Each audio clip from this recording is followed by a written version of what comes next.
Well, thank you so much. I am just feel so privileged to be here today and to receive this magnificent award. I thought probably the best thing I could do is tell you a little bit about my life and career. And it certainly has not been a straightforward path to coming here today.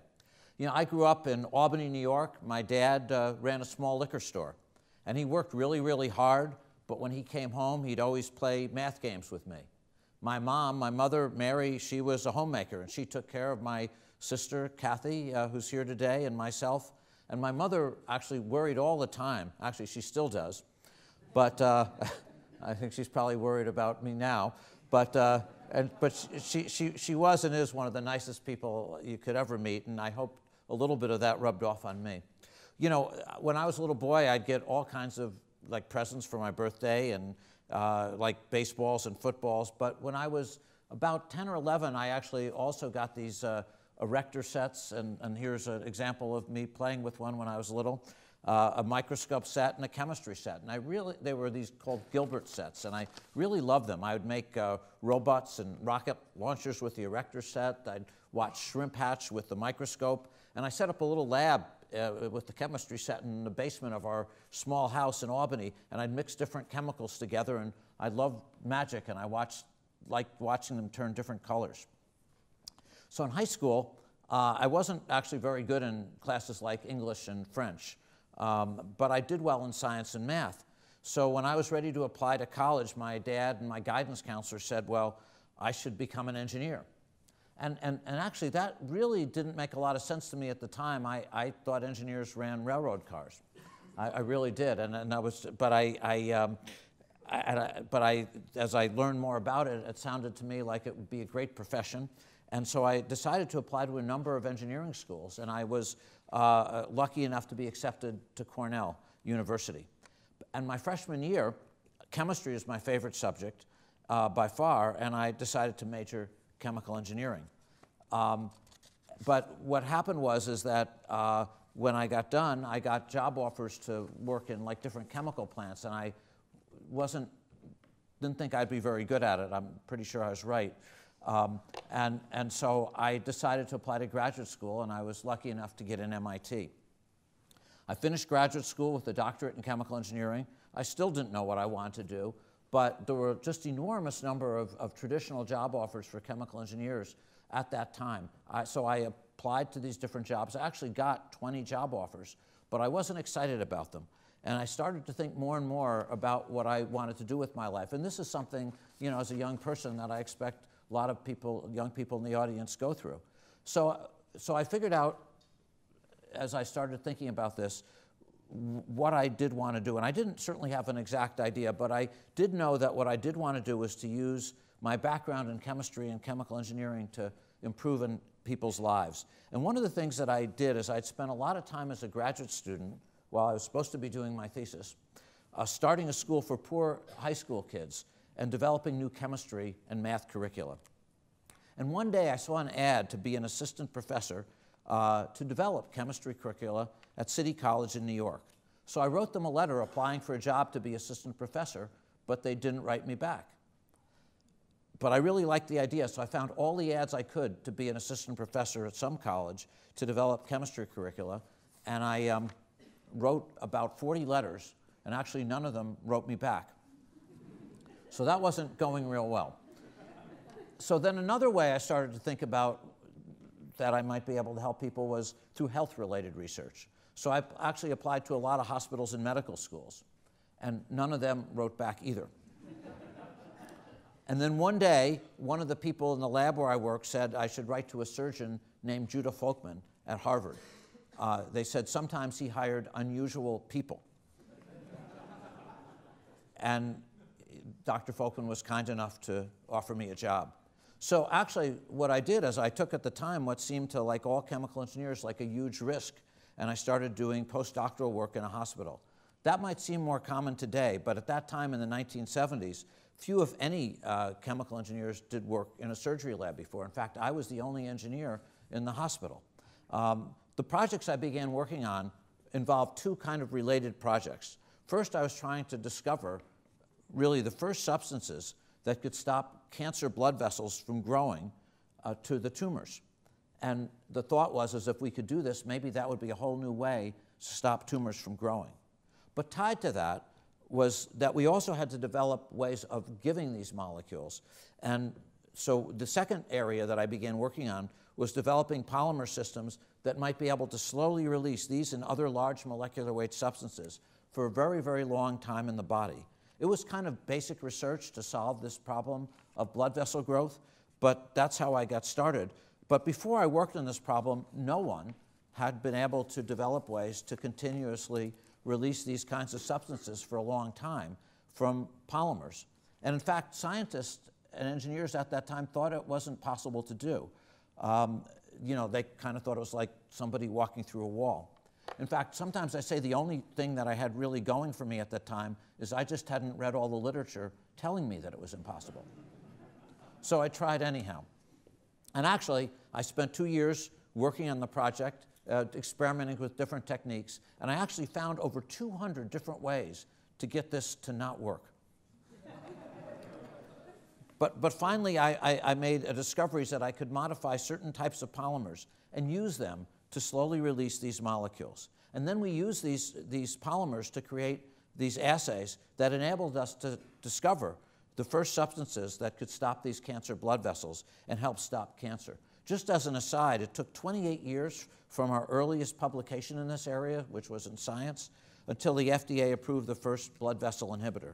But today, these types of drugs are among the most successful new biopharmaceuticals for treating a whole range of diseases like types of blindness, like macular degeneration and cancer and so forth.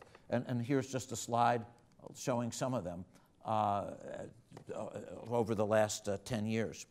They basically, they've now been used to treat over 20 million patients, and regulatory authorities like the US FDA now say there are 4 ways to treat cancer: radiation, chemotherapy, surgery, and stopping blood vessel growth.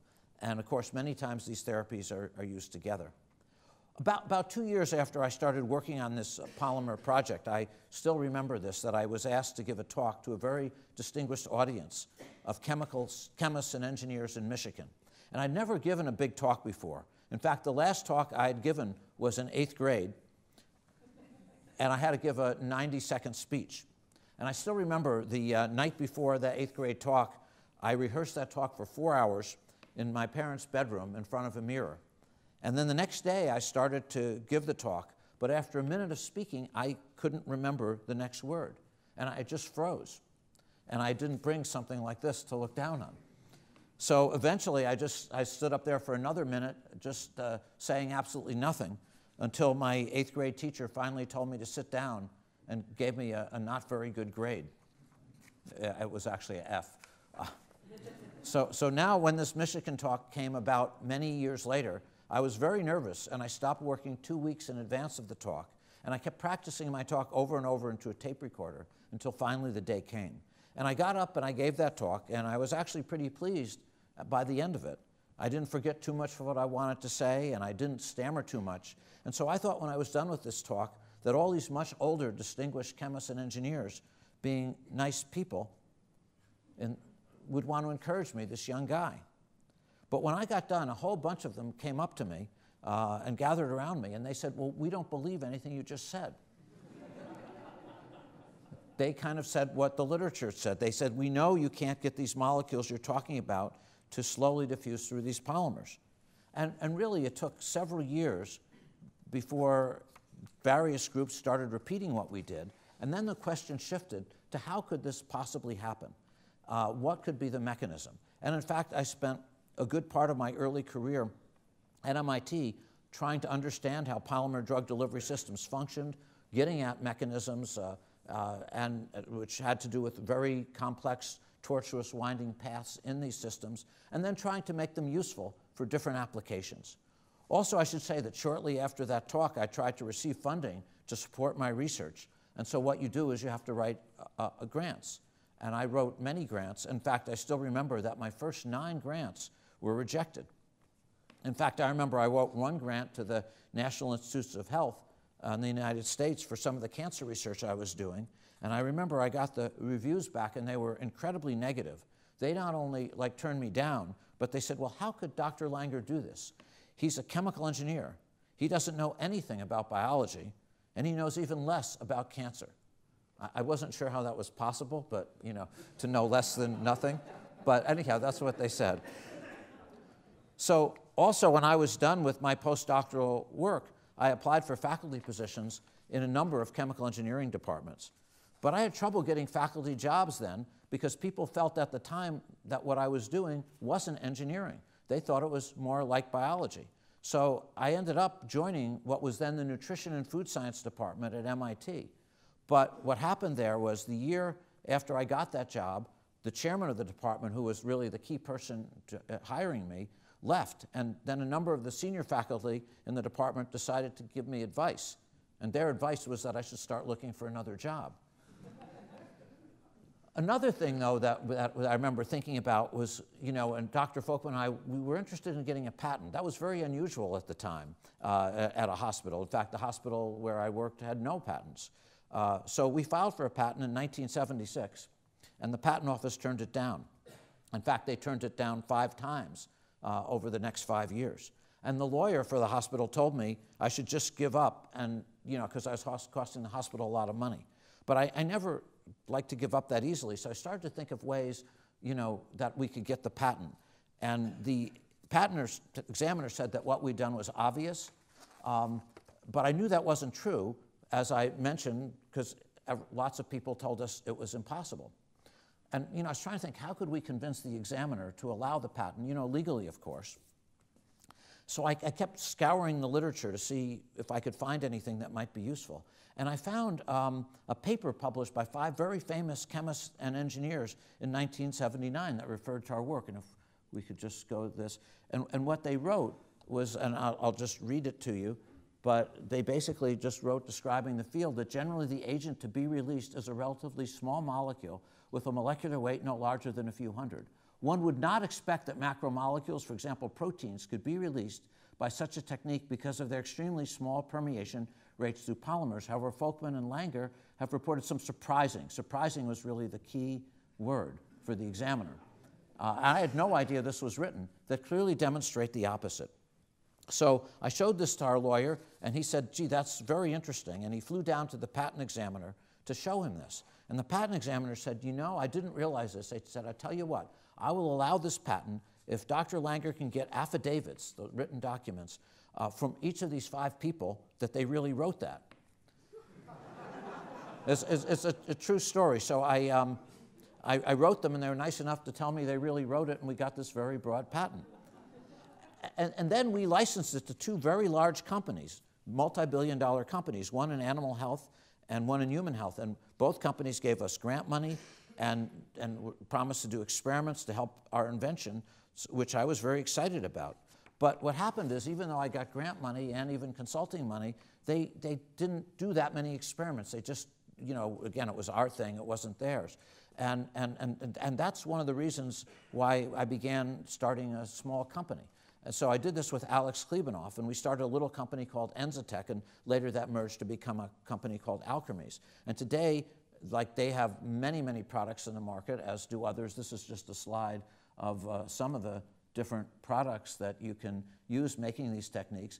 But these are often little microspheres that you can inject, and they could last anywhere. They're underneath the skin, and they can deliver the drug anywhere from like a few hours to 6 months, depending on the drug. But basically what we've seen is that these have led to new treatments for prostate cancer, schizophrenia, alcoholism, type 2 diabetes, and many other diseases.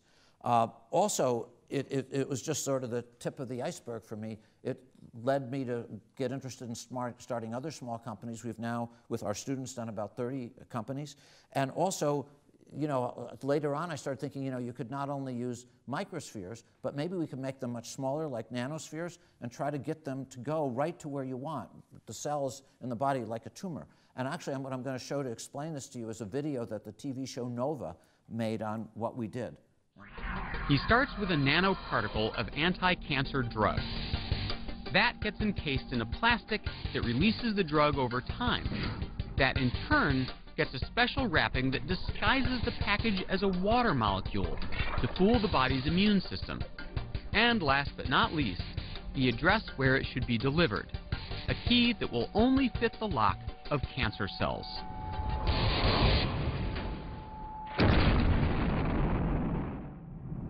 I should say a lot of the clinicians I work with tell me it doesn't blow the cell up quite like that. So another area I started thinking about involved creating new materials. And one of the things I noticed as an engineer working in the hospital was that almost every material that was used in medicine were driven by clinicians who just would go to their house and find an object they wanted to use on a person. So for example, if you look at the artificial heart, those are the materials that are used in a lady's girdle because the clinicians wanted something with a good flex life. But the problem is once blood hits the surface of the artificial heart, the lady's girdle material, it could form a clot and could go to the patient. That clot goes to the patient's brain, they get a stroke, and they could die. Another example is breast implants. One of those was actually a mattress stuffing. And so I started thinking, you know, why couldn't we use engineering approaches? Why couldn't we make this like a design problem and ask the question, what do we really want in a material from an engineering standpoint, chemistry standpoint, and biology standpoint, and then synthesize them from first principles? And so to address this, I actually thought about trying to create a new family of polymers, which we call polyanhydrides, for medical use. And this involved actually a number of steps, but the first step was to pick what we call the building blocks, the monomers of the polymer. And here I asked one of my friends, Michael Marletta, who was then at MIT, now is a chaired professor at UC Berkeley, what list of substances we thought might make good polymers. And then we synthesized them, and we found that by changing the compositions, we could actually make polymers last from, you know, a few days to many years just by changing the chemistry and the engineering of them. But then what happened was one day in about 1985, Henry Brem, who was a good friend of mine, he's now chief of neurosurgery at Johns Hopkins, asked me, well, could we come up with a new way of thinking about treating brain cancer? Could we use polymers to locally deliver the drug to a tumor? But whenever you come up with an idea like this, you have to raise money. So I'd write grants, and they get reviewed by what are called these study sections, which are professors at other places, and we did actually terribly. I remember, this is a slide I made from taking some of the reviews. So when we first wrote this, in 1981, the reviewer said we could never synthesize the polymers. But I had a very good graduate student, Howie Rosen. Howie later became president of ALZA, a $12 billion company, and actually has been elected to the National Academy of Engineering, and he synthesized them. So then we sent the grant back, and the reviewer said the polymers, they'll react with whatever drug we put in. But I had another another postdoc, Cam Leung. He now is a chaired professor at Columbia University, also has been elected to the National Academy of Engineering, and he actually showed that that didn't happen. So then we sent it back again, and the reviewer said, well, the polymers will break because they're low molecular weight. But I had another couple postdocs, Avi Dome, who later became chair of medicinal chemistry at Hebrew University, and Edith Mathiowicz, who's now a full professor at Brown University and has been elected to the National Academy of Inventors. And they showed that they could make polymers very strong. Sent it back again, and the reviewer said, but the polymers will be toxic. That's 1986. But I had another graduate student, Cato Lorenzen, who's also been elected to National Academy of Engineering and the National Academy of Medicine, and he later became Dean of Medicine at the University of Connecticut, and he showed that they were actually very safe in animals. Sent it back again, and the reviewer said, well, the drug can't diffuse far enough to kill remaining tumor. So I had another graduate student, Mark Saltzman. Mark actually is chair of biomedical engineering at Yale, has been elected to the National Academy of Medicine, and he showed that they did. So this kept going on, diffuse far enough. So this kind of negative reviews kept going on for a long time. But in 1996, the FDA actually approved this treatment in spite of those reviews. It was the first time in more than 20 years they approved a new treatment for brain cancer, and the first time they ever approved this concept of polymer-based local chemotherapy. You can probably tell from the way I'm speaking that I'm very proud of how well our graduate students and postdocs have done. They became heads of major corporations, very successful professors at top universities, deans, and so forth. The reviewers, they unfortunately haven't done so well. And actually, people sometimes ask, where did we get the funding? And we got the funding actually based on our patents. I mean, we've actually, the NIH has been very good to us, but in this case, we did get funding because a company licensed our patents and gave us money to develop them. And now, 19 years after their approval, these polymer systems are still used for treating brain cancer patients in over 30 countries and provided a whole new paradigm in the drug delivery field, helping pave the way for, say, drug-eluting stents, which are used in millions of patients, and many other local delivery systems. In one last example that I just wanted to go over about our work, Jay Vacanti, who's a friend of mine and a surgeon at Mass General, and I had this idea in the early 1980s to create three-dimensional synthetic polymer scaffolds with cells, including stem cells, which would come later, to create new tissues and organs. And once again, this idea met with a lot of skepticism and was difficult to obtain grants. But eventually we were able to get some funding, and today this concept has become a cornerstone of what we call tissue engineering and regenerative medicine.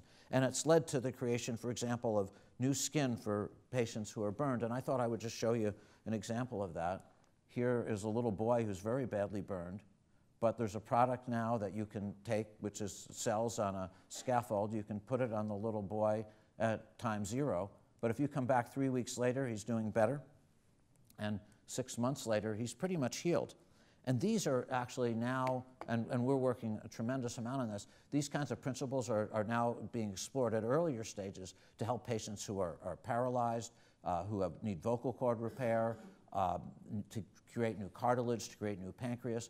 So virtually someday, I hope it'll be possible to create any new tissue or organ using these kinds of ideas. And there's great work going on in England here and many other places.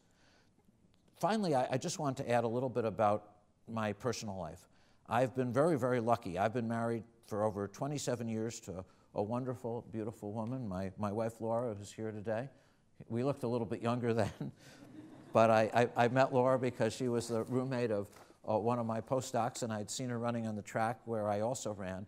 And so I thought she was very beautiful and stimulating, smart and nice. She actually has a bachelor's degree from Harvard and a PhD from neuroscience at MIT. And being married to someone with a scientific background was very helpful to me because she, knows the pressures I feel, but also the rewards I get from science. And being able to share that with her has been wonderful. Laura's my best friend as well as my wife. I've also been very lucky because Laura's a very straightforward person. I always know exactly where I stand. She was even telling me what I should and shouldn't say in this talk this morning. And I should add that a number of years ago, my postdocs and students had a symposium for me, and one of them, Edith Mathiowicz, made a graph of my productivity. And she asked everyone, why is there a big inflection point in 1986? I can't quite point to it, and she said, well, in 1986 is when I met Laura. So then I guess I got more papers after that. And we also have 3 wonderful children who are here today, Michael, Susan, and Sam. Here they are with us quite a number of years ago, but now they've grown up and are in the audience, and here they are just a year or 2 ago. And I think being a dad and a husband and a father and a scientist, I feel very, very lucky and happy. I want to just close by saying that throughout all this research, with its challenges, and as you can also hear, with also its setbacks, I just feel incredibly excited about what engineering can do to make the world a better place and at least in terms of what we're doing, hopefully transform healthcare. And I believe we're only at the tip of the iceberg in terms of using engineering and engineering principles for all types of applications that can profoundly relieve suffering and prolong life. I know I've learned a great deal from the challenges and setbacks I've faced, and if there's any advice I might give to young people, it would be to dream big dreams. Don't give up on those dreams and recognize that conventional wisdom isn't always right. I feel incredibly fortunate that I've had such a wonderful staff at MIT and such super students, postdocs, and collaborators. I've also been so proud to see my students get such great jobs. Over 270 are professors around the world, many in England, as well as the United States and other countries. And I actually view my students and postdocs as an extended family. I'm so proud of them. And I wouldn't be here today without them and without the help from so many people here and elsewhere. So once again, I'm just so honored to be here today and to receive this and to just share my thoughts and struggles and dreams with you this morning. Thanks so much for having me.